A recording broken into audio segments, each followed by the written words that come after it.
আজকে তুহির প্রথম স্নো দেখা, তাই ভাবলাম ওই জার্নিটা আমি আমার ক্যামেরাতে বন্দি করে রাখি। খুব এনজয় করেছে আজও, সবার গায়ে গায়ে বরফ ছুঁড়ে মেরেছে।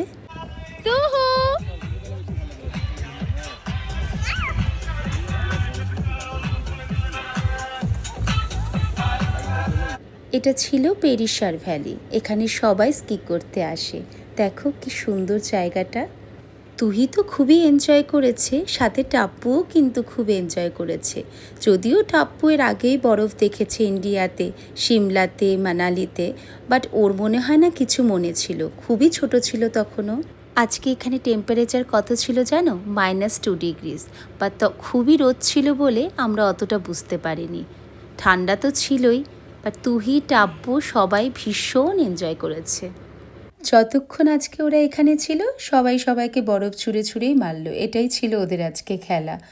আমার শুধু একটাই টেনশান ছিল তুহিকে নিয়ে, আসলে তুহির ঠান্ডা লাগার একটু ধাঁচ আছে তো। আজকের ব্লগটা এখানেই শেষ করছি, ভালো থেকো তোমরা, টাটা।